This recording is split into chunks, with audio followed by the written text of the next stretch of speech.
Refined sugar ಒಂದು ತಿಂಗಳು ತಗೊಳ್ಳದೇ ಇದ್ರೆ ಏನೆಲ್ಲ ಬದಲಾವಣೆಗಳಾಗುತ್ತೆ?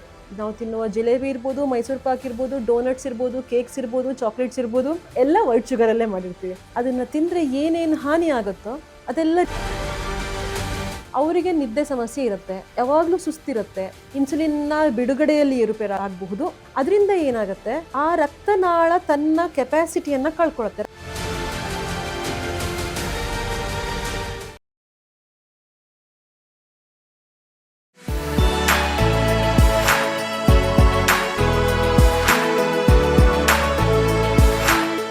ನಮಸ್ಕಾರ, ಆಹಾರದಲ್ಲಿ ಆರೋಗ್ಯ ಕಾರ್ಯಕ್ರಮಕ್ಕೆ ನಿಮ್ಮೆಲ್ಲರಿಗೂ ಕೂಡ ಸ್ವಾಗತ. ನಾನು ಬಡಕಿಲಾ ಪ್ರದೀಪ್. ನಮ್ಮ ಜೊತೆ ಡಾಕ್ಟರ್ ಸುವರ್ಣಿನಿ ಕೊಣಲೆ ಅವರಿದ್ದಾರೆ. ಸೊ ನಾವು ಈಗಾಗಲೇ ಶುಗರ್ ಅಥವಾ ಸ್ವೀಟ್ ಅನ್ನ ತಿನ್ನೋದ್ರ ಬಗ್ಗೆ ಹಿಂದೆ ಒಂದು ಎಪಿಸೋಡ್ ಮಾಡಿದ್ವಿ. ಆದರೆ ಇವತ್ತಿನ ಟಾಪಿಕ್ ಏನಪ್ಪಾ ಅಂತಂದ್ರೆ, ಒಂದು ತಿಂಗಳು ರಿಫೈನ್ಡ್ ಶುಗರ್ ಅಥವಾ ವೈಟ್ ಶುಗರ್ ಅನ್ನ ತಿನ್ನದೇ ಇದ್ರೆ ದೇಹದಲ್ಲಿ ಏನೆಲ್ಲ ಬದಲಾವಣೆ ಆಗುತ್ತೆ ಅನ್ನುವಂಥ ಒಂದು ವಿಚಾರನ ಇಟ್ಕೊಂಡು ಅದನ್ನ ಡಾಕ್ಟರ್ ಹತ್ರ ಕೇಳೋಣ, ಅವರು ಏನು ಹೇಳ್ತಾರೆ ಅಂತ ಹೇಳ್ಕೊಂಡು. So welcome to the show.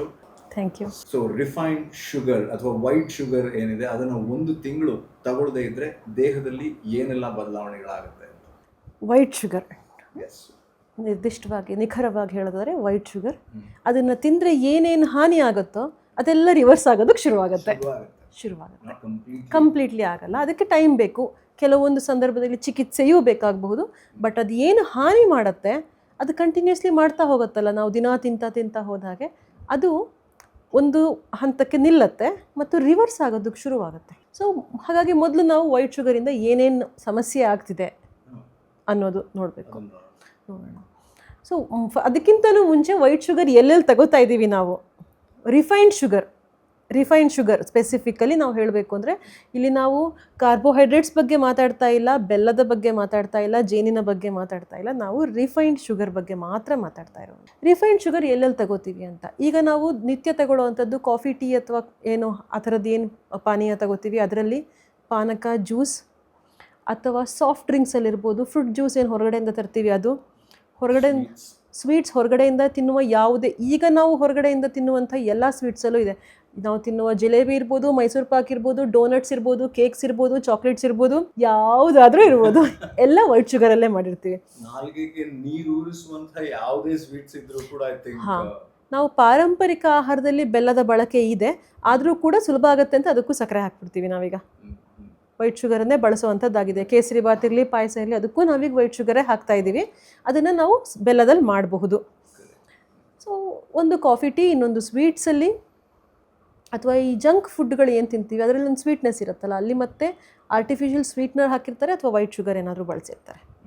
So ಈಗ ಎಲ್ಲ ಕಡೆಯಲ್ಲೂ ನಾವು ಸಕ್ಕರೆ ಇದು ದಿನ ತಿಂತೀವಿ ಒಂದಲ್ಲ ಒಂದು ಕಡೆ. ನಮ್ಮ ಆಹಾರ ತುಂಬ ಚೆನ್ನಾಗಿ ಬೇರೆಲ್ಲವೂ ನೆಟ್ಟಿಗಿದ್ರೆ ದಿನಕ್ಕೆ 1-2 ಚಮಚ ಸಕ್ಕರೆ ತಿಂದರೆ ಏನೂ ಸಮಸ್ಯೆ ಆಗಲ್ಲ. ಆದರೆ ನಾವೇನು ಮಾಡ್ತಿದ್ವಿ, ಆ 1 ಚಮಚ ಅಥವಾ 2 ಚಮಚದ ಮಿತಿ ಮೀರಿ ಹೋಗಿಬಿಟ್ಟಿದ್ವಿ, ಗೊತ್ತಿಲ್ಲ ನಮಗೆ. ನಾವೀಗ ಒಂದು ಲಿಮಿಟ್ ಇಲ್ಲ. ನಾವು ಜ್ಯೂಸ್ ಕುಡಿತೀವಿ ಅಂದ್ಕೊಳ್ಳಿ, ಪ್ಯಾಕ್ಡ್ ಜ್ಯೂಸ್ ಅಲ್ಲ, ಹೊರಗಡೆ ಹೋಗಿ ಒಂದು ಅಂಗಡಿಯಲ್ಲಿ ಹಣ್ಣಿನ ಜ್ಯೂಸಿಗೆ ಅಲ್ಲೇ ನಮ್ಮ ಎದುರು ಮಾಡಿಕೊಡ್ತಾರೆ. ಅದರಲ್ಲಿ ಒಂದು ಕನಿಷ್ಠ ಅಂದರೆ 4-5 ಚಮಚ ಸಕ್ಕರೆ ಹಾಕಿರ್ತಾರೆ ಅವರು. 2-3 ದಿನದ್ದು ಒಂದೇ ಸತಿ ಒಂದು ಲೋಟ 200-300 ml ನೀವೇನು ಜ್ಯೂಸ್ ಕುಡಿತೀರಿ, ಹಣ್ಣಿನ ರಸ, ಹಣ್ಣಲ್ಲಿರುವಂಥ ಫ್ರಕ್ಟೋಸ್ ಬೇರೆ, ಅದರಿಂದ ಏನೂ ಸಮಸ್ಯೆ ಆಗಲ್ಲ. ಅದಕ್ಕೆ 4-5-6 ಚಮಚದಷ್ಟು ಹಾಕಿರ್ತಾರೆ, ಯಾಕಂದರೆ ಹಣ್ಣು ಹುಳಿ ಇರುತ್ತೆ ಒಂದೊಂದ್ಸಲ. ಅದರಲ್ಲಿ ಇರೋದೇ ಸಕ್ಕರೆ, ಅದರಲ್ಲಿ ಸಕ್ಕರೆ ಹಾಕಿರ್ತಾರೆ ಕೂಡ, ಬಟ್ ನೋಡಲ್ಲ ನಾವು. ರುಚಿಗೋಸ್ಕರ 500 ml 700 ml ಮೂವಿ ಜೊತೆ ಅದು ಹೋಗೋದೇ ಬೇಕು. ಅದು ಅಲ್ಲಿ ಕಾರ್ನ್ ಫ್ಲೇಕ್ಸ್ ತಿಂತಿರ್ತೀವಿ, ಕಾನ್ಫ್ಲೆಕ್ಸ್ ಅಲ್ಲ, ಪಾಪ್ಕಾರ್ನ್ ತಿಂತಿರ್ತೀವಿ. ಕೂಡ ಸಿಹಿನೇ. ಮುಂಚೆ ಬರೀ ಪಾಪ್ಕಾರ್ನ್ ಮಾತ್ರ ಇತ್ತು ಸಿನಿಮಾ ನೋಡ್ತಾ, ಈಗ ಇನ್ನೊಂದು ಫ್ರೆಂಚ್ ಫ್ರೈಸ್ ಬಂದಿದೆ, ನ್ಯಾಚೋಸ್ ಬಂದಿದೆ. ಇದೆಲ್ಲ ಅದರಲ್ಲೆಲ್ಲ ಇರುವಂಥದ್ದು ಬೇಡದೇ ಇರೋ ಅಂಶಗಳೇ. ಈಗ ಕಾರ್ನ್ ಬಳಸಿನೇ ಸಿಹಿ ಸಕ್ಕರೆ ಮಾಡ್ತಾರಲ್ಲ, ಸೊ ಅದಕ್ಕೋಸ್ಕರ ಹೇಳಿದೆ ನಾನು, ಕೂಡ ಸಿಹಿನೇ ಅಂತ. ಅದು ಅಫ್ಕೋರ್ಸ್ ಅದರಲ್ಲಿರೋದು ಕಾರ್ಬೋಹೈಡ್ರೇಟ್ಸ್ ಬೇಸಿಕಲಿ.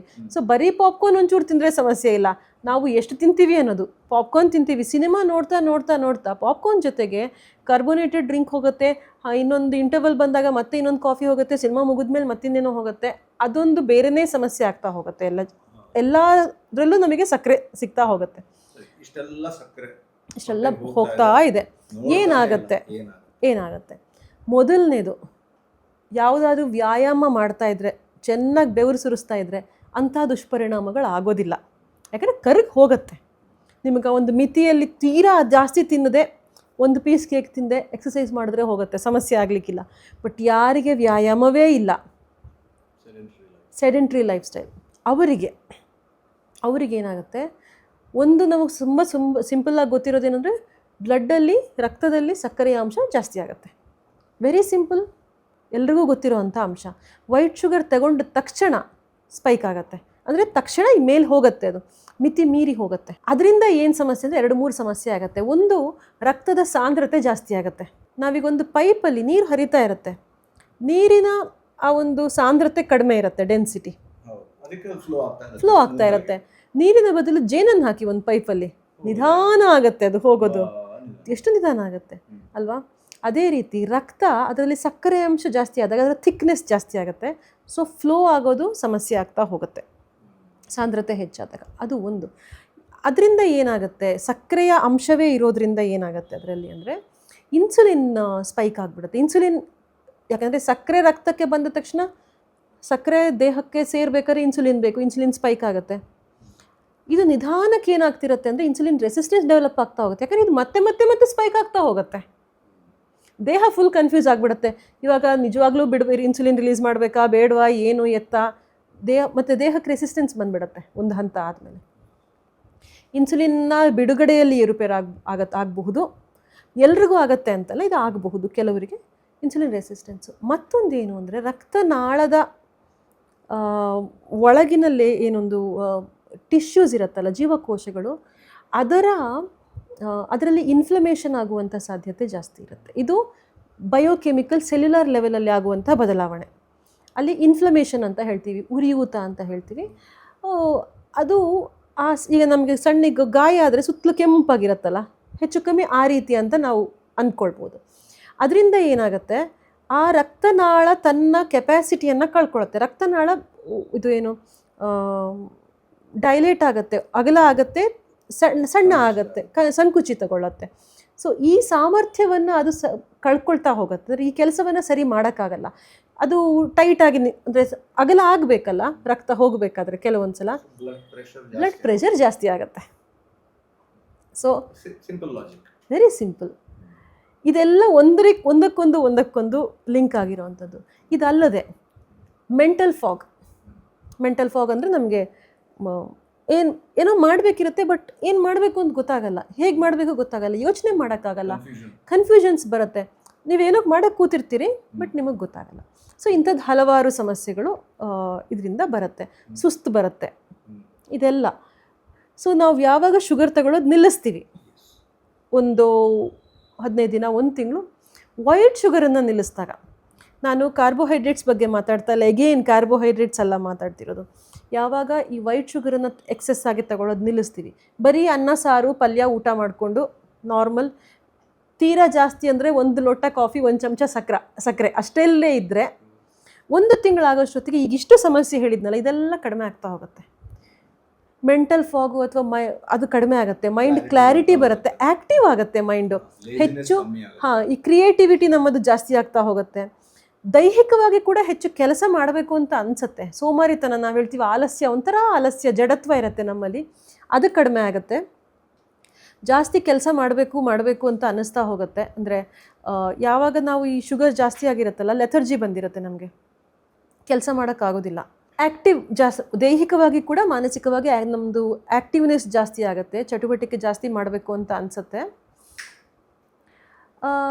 ಇನ್ನೊಂದು, ರಕ್ತದಲ್ಲಿ ಸಕ್ಕರೆಯ ಅಂಶ ಅಷ್ಟು ಏರುಪೇರು ಆಗೋದು ತಪ್ಪತ್ತೆ. ನಾವು ಊಟ ಮಾಡಿದಾಗ ಮಾತ್ರ, ಈಗ ಅನ್ನ ತಿಂದಿರ್ತೀವಿ ನಿಧಾನಕ್ಕೆ, ಯಾಕಂದರೆ ಊಟದಿಂದ ಸಕ್ಕರೆ ಬಿಡುಗಡೆ ಆಗೋದು ರಿಫೈನ್ಡ್ ಶುಗರಿನ ಪದಾರ್ಥ ತಿಂದಾಗ ಬಿಡುಗಡೆ ಆಗೋದಕ್ಕೂ ವ್ಯತ್ಯಾಸ ಇರುತ್ತೆ. ಆಹಾರದಲ್ಲಿ ಫೈಬರ್ ಇರುತ್ತೆ, ಪ್ರೋಟೀನ್ ಇರುತ್ತೆ, ಬೇರೆ ಅಂದರೆ ಹಲವಾರು ಅಂಶ ಸೇರಿಕೊಂಡಿರೋದ್ರಿಂದ ಒಂದೇ ಸಲ ರಿಲೀಸ್ ಆಗೋದಿಲ್ಲ ಸಕ್ಕರೆಯ ಅಂಶ ರಕ್ತಕ್ಕೆ. ಹಾಗಾಗಿ ಸಡನ್ ಸ್ಪೈಕ್ ಆಗೋದು ಇಂಥದ್ದೆಲ್ಲ ನಡೆಯೋದಿಲ್ಲ. ಸೊ ನಿಧಾನಕ್ಕೆ ರಕ್ತಕ್ಕೆ ಸಕ್ಕರೆಯ ಅಂಶ ಬಿಡುಗಡೆ ಆಗುತ್ತೆ, ಎಷ್ಟು ಬೇಕೋ ಅಷ್ಟು ಖರ್ಚಾಗ್ತಾ ಹೋಗುತ್ತೆ. ಆ್ಯಕ್ಟಿವ್ ಆಗಿ ಇದ್ದರೆ ನಾವು, ರಕ್ತದೊತ್ತಡ ಒಂದು ಹಂತಕ್ಕೆ ಬ್ಯಾಲೆನ್ಸಿಗೆ ಬರುತ್ತೆ. ಇನ್ಫ್ಲಮೇಷನ್ ದೇಹದಲ್ಲಿ ಕಡಿಮೆ ಆಗುತ್ತೆ. ಈಗ ತುಂಬ ನೀವು ಕೇಳಿರ್ಬೋದು, ಸೋಷಿಯಲ್ ಮೀಡಿಯಾದಲ್ಲಿ ತುಂಬ ನಡೀತಿದೆ, ಆ್ಯಂಟಿ ಇನ್ಫ್ಲಮೇಟ್ರಿ ಡಯಟ್, ಇನ್ಫ್ಲಮೇಷನ್ ಎಲ್ಲರೂ ಇನ್ಫ್ಲಮೇಷನ್ ಬಗ್ಗೆ ಮಾತಾಡ್ತಾರೆ. ಮಾತಾಡೋರಲ್ಲಿ ಹೆಚ್ಚಿನವರಿಗೂ they don't know what is inflammation, but they are talking about inflammation ನಮ್ಮ ದೇಹದಲ್ಲಿ ಆಗ್ತಾ ಇರುತ್ತೆ, ಸಣ್ಣ ಮಟ್ಟದಲ್ಲಿ ಇದ್ದೇ ಇರುತ್ತೆ, ಅದು ಇರಲೇಬೇಕು, ನ್ಯಾಚುರಲ್, ಯಾಕಂದರೆ ಅದು ಹೀಲಿಂಗ್ ಪ್ರೊಸೆಸ್ಸಿನ ಭಾಗ. ಆದರೆ ಇಲ್ಲಿ ಗಾಯ ಆಯಿತು, ಇನ್ಫ್ಲಮೇಷನ್ ಆಯಿತು, ಹೀಲ್ ಆಯಿತು, ಸರಿ, ನಾನು ದಿನಾ ಜಜ್ಕೋತಾ ಇದ್ಬಿಟ್ರೆ ಅಲ್ವಾ, ಎಷ್ಟು ಅಂತ ತಡ್ಕೊಳ್ಳುತ್ತೆ. ಸೊ ಆ ಇನ್ಫ್ಲಮೇಷನ್ ಆದಾಗ ದೇಹದಲ್ಲಿ ಕೆಲವೊಂದಷ್ಟು ರಾಸಾಯನಿಕ ಬದಲಾವಣೆಗಳಾಗಿರುತ್ತೆ. ಸೊ ಅದು ಬೇರೆ ದುಷ್ಪರಿಣಾಮಗಳು ಬೀಳ್ತಾ ಇರುತ್ತೆ ಕಂಟಿನ್ಯೂಸ್ಲಿ ಇದ್ದಾಗ. ಸುಸ್ತಿರುತ್ತೆ ದೇಹ, ಇನ್ಫ್ಲಮೇಷನ್ ಇದ್ದರೆ ಸುಸ್ತಿರುತ್ತೆ. ಕ್ರೋನಿಕ್ ಇಲ್ನೆಸ್ ಯಾರಿಗಿರುತ್ತೆ, ಉದಾಹರಣೆಗೆ ಅಡಿನೋಮಯೋಸಿಸ್, ಎಂಡೋಮೆಟ್ರಿಯೋಸಿಸ್ ಇರ್ಬೋದು, ಆರ್ಥ್ರೈಟಿಸ್ ಇರ್ಬೋದು, ಇಂಥ ಕ್ರೋನಿಕ್ ಕಂಡೀಷನ್ಸ್ ಯಾರಿಗಿರುತ್ತೆ ಅವ್ರಿಗೆಲ್ರಿಗೂ ದೇಹದಲ್ಲಿ ಇನ್ಫ್ಲಮೇಷನ್ ಇರುತ್ತೆ.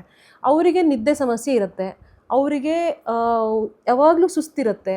ಅದು ಅನ್ಎಕ್ಸ್ಪ್ಲೇನೇಬಲ್, ಅದು ನಮಗೆ ನಾರ್ಮಲ್ ವ್ಯಕ್ತಿಗಾಗುವ ಸುಸ್ತಿಗಿಂತ ಭಿನ್ನ.